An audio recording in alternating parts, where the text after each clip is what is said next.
بسم الله والحمد لله والصلاة والسلام على رسول الله صلى الله عليه وسلم. بوتاجاز كريازي 5 شعلة. ازاي تعرف ان سوسة الباب سليمة؟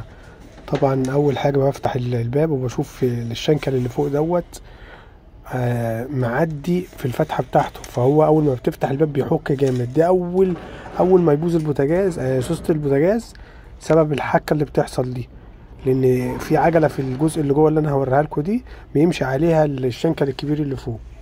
فانا اول حاجه بعمل العلقتين الصغيرين دول، بفتح الباب على الاخر وبعلق الشنكل الصغير ده في الشنكل الكبير. طبعا هي ممكن يكونوا بعاد عن بعض، ففي طريقه بيتحل بيها الباب. انا عامل فيديو برضو على بوتاجاز تاني مش شرط كريازي، اللي هو اليونفيرس اهو، ازاي تحل بوتاجاز سوسة البوتاجاز بعلقه وغير علقه. ادي العجله متاكله اهي العجله دي واحدة تانية من عندي، لان هما بيتباعوا بالسوست بتاعتهم. فانت لو هتجيبهم هتركب دول وتسيب السوست، لان السوست تطلع سليمة.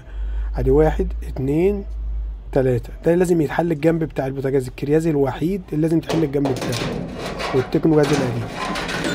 اديني انا حليتهم اهوت، وبحل مسمارين اللي هما دول اللي هما بتوع طلعتها اهي العجلة بصي واقعة خلاص يعني كده بتدبح في البوتاجاز بقى نفسه. فانا بعمل ايه؟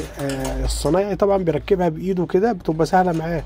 طب انا راجل مش صنايعي في البيت وعايز اعملها، بجيب حته سلكه كده وبنزلها من الخرم بتاع الفتحه وبجيبها قدام وبدخل فيها السلكه واعمل لها زي عقده كده خفيفه، يعني تتنيها تنيتين على بعض يعني، وبسحب السلكه كده اهوت تطلع على طول من غير ما حد يمسك معايا ولا يسند معايا.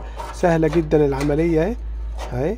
وارجع اربط مساميري تاني. ادي مسمارين هنا و3 في الآية، يعني 5 مسامير يمين و5 شمال. طبعا انا مش هعمل الجنب التاني ان هو نفس الجنب، يعني هي نفس الفكره يعني، عشان بس ما اطولش عليكم اهو. وارجع احل السلكه تاني اهو، بفك السلكه وافضل اشدها واحده واحده، وارجع اركب الجنب تاني. فانا هجرب السوسة الاول، لو لقيتها شغاله كويس يبقى خلاص مش هغير السوسة واشيلها عندي. ادي 1 2 ادي 3 4 5 كده ركب زي الجنب التاني برضه. احنا بقى هنركب الباب. انا عملت طبعا الجنب التاني بس ما صورتوش يعني. ادي الجنب التاني برضه راكب، فهركب الباب اهو. الشنكل الكبير بيركب الاول، معلش عشان ما فيش حد بيصور معايا، انا بصور بنفسي وشغال بنفسي برضه.